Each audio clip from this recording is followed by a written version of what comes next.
হোক, ঈগল পরিবহনের দীর্ঘদিন আমার কর্মজীবন। এখানে আমি 2007 সালে জয়েন করেছি। আজ অবধি ঈগল পরিবহনে আছি।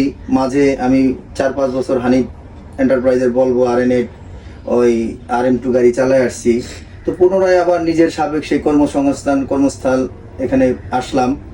তো এসে এক পর্যায়ে অনেক কিছু ম্যানেজমেন্ট ঠিক করলাম। ঠিক করার পরেও আসলে আমাদেরই হয়তো বা ভুলের পরিমাণটা একটু বেশি, যার কারণে আমাদের গাড়িগুলো চলে গিয়েও আবার মাঝে আবার একটু বন্ধ হয়ে গেছে। যাক, আমরা এখন নিজের ব্যানারে তো দাঁড় করাইতে চেষ্টা অব্যাহত আছে, আমরা করব। যেহেতু ঈগল পরিবহন তার নিজস্ব রূপে, নিজস্ব আঙ্গিকে, নিজস্ব এই পরিবহন নিয়ে আবার যাতে রাজপথে আসতে পারে, সেই প্রত্যাশা, সেই লক্ষ্য আমাদের আছে।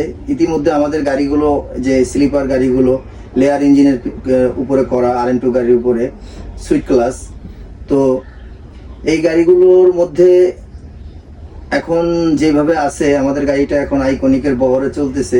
আলহামদুলিল্লাহ মোটামুটি ভালো চলছে। বাংলা স্টারে আমাদের গাড়ি চলতেছে, গ্রামীণেরও চলতেছে।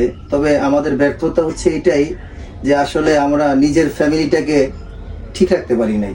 হয়তোবা আমাদের মাঝে অনেক ভুল, অনেক মানুষের আছে, অনেক গাফিলতি আছে, যার ফলে আমরা আমাদের যে ফ্যামিলিটা, একটা ঈগল পরিবহন, এটাকে আমরা আসলে স্বয়ংসম্পূর্ণভাবে এখনো ঠিক করতে পারি নাই। তো যাই হোক, আমাদের ব্যবস্থাপক পরিচালক উনি এবং আমাদের MD সাহেব, ওনারা চেষ্টায় আছেন।